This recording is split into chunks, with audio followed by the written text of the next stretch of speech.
Voilà les ingrédients dont on va avoir besoin pour ces trois nouvelles idées de recettes. Comme d'habitude, retrouvez tout le détail sur le site internet, le lien est dans la barre d'information. J'ai mis une petite casserole d'eau à chauffer pour cuire les carottes et là je viens les épulcher, les découper en petits bâtonnets, vous pouvez les découper en cubes ou peu importe. De toute façon on va les écraser et je les fais cuire à peu près 6-7 minutes. On n'a pas besoin d'avoir des carottes bien tendres et pendant ce temps-là je viens casser les œufs dans un saladier. J'ajoute du sel, un petit mélange d'épices mexicaines. Vous pouvez utiliser les épices que vous avez, par exemple du paprika, du cumin, du poivre. On mélange bien, j'ajoute le petit lait, du fromage, je le jette jamais, je l'utilise tout le temps, mais c'est facultatif. Et j'ajoute une belle cuillère de fromage frais. Le reste du fromage frais, ça va être pour les cupcakes. J'ajoute également de l'huile d'olive et là, je viens écraser à l'aide d'une fourchette les carottes. Pas besoin d'obtenir vraiment une purée, hein, juste vous écrasez et vous l'ajoutez à la préparation. Et là, je viens tamiser la farine avec la levure chimique et on mélange. Pas besoin d'avoir une texture assez lisse, juste vous mélangez bien et ça va être prêt. On met ensuite une belle cuillère à soupe de préparation, soit dans des caissettes ou dans un moule à muffins, et on va enfourner pendant à peu près 25 minutes. Vous surveillez la cuisson bien sûr selon la puissance de votre four. Alors le mien il est préchauffé à 180 degrés et j'utilise toujours la chaleur tournante.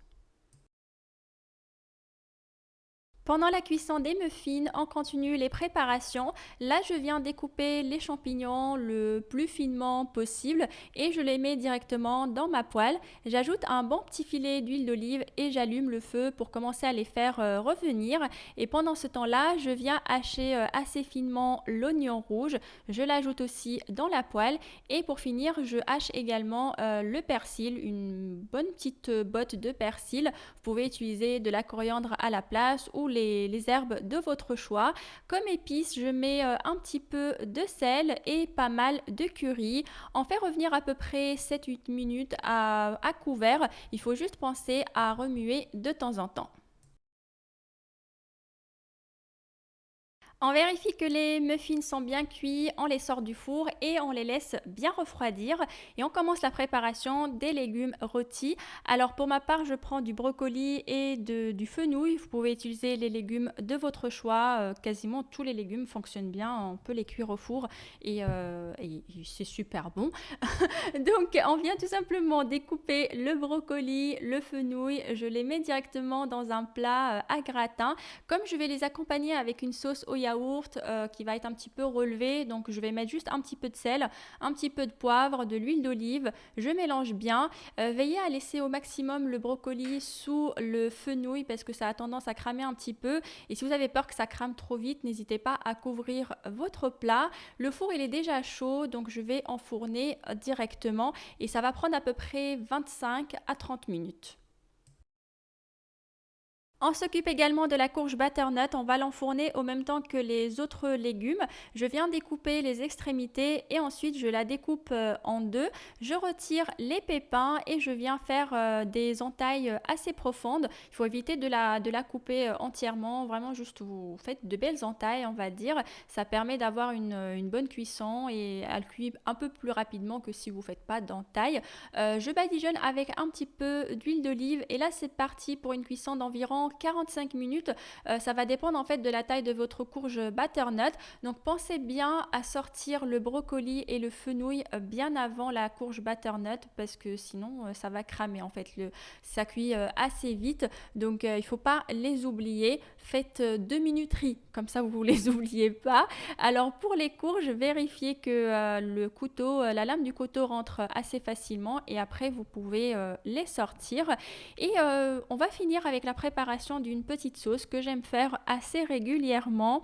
Là, j'ai utilisé du yaourt à la grecque. Je mets directement dans le bocal de conservation et je viens découper le plus finement un petit peu d'oignon rouge. Je voulais le couper tellement finement que le couteau ne rentrait pas dans le truc.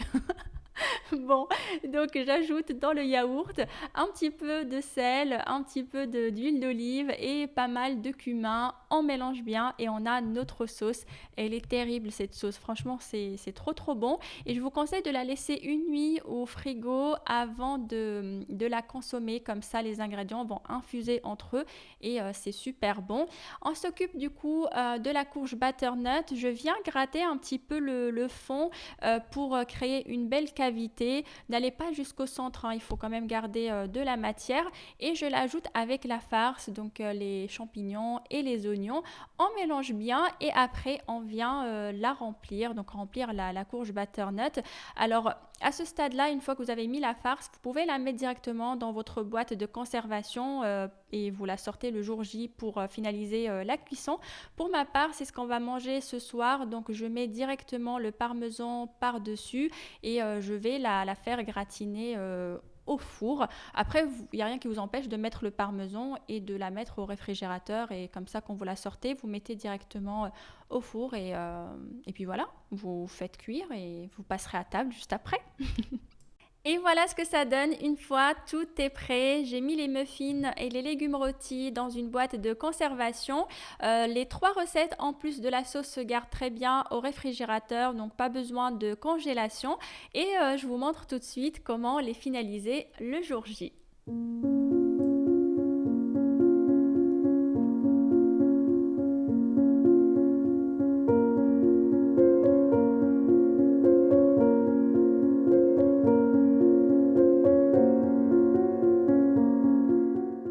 Alors pour les légumes, j'ai préchauffé le four à 160 degrés et je les ai fait réchauffer à peu près 7-8 minutes. Pendant ce temps-là, j'ai préparé du sarrasin et j'ai servi le tout avec de la roquette et bien sûr la sauce à la grecque.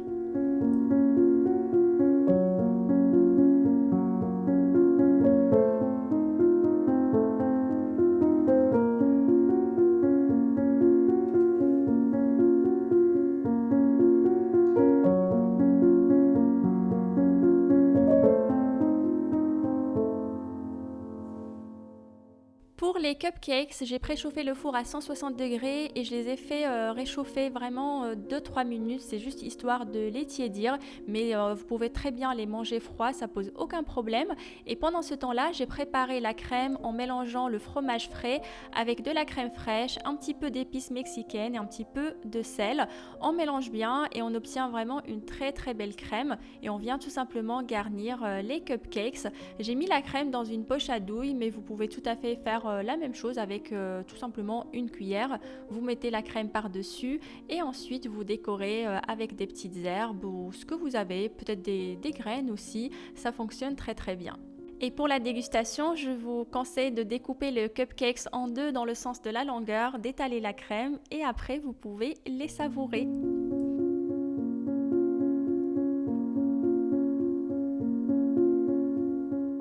En ce qui concerne le butternut, j'ai préchauffé le four à 180 degrés et je l'ai fait réchauffer à peu près 10 minutes, le temps de faire gratiner un petit peu le parmesan et après on l'a dégusté avec une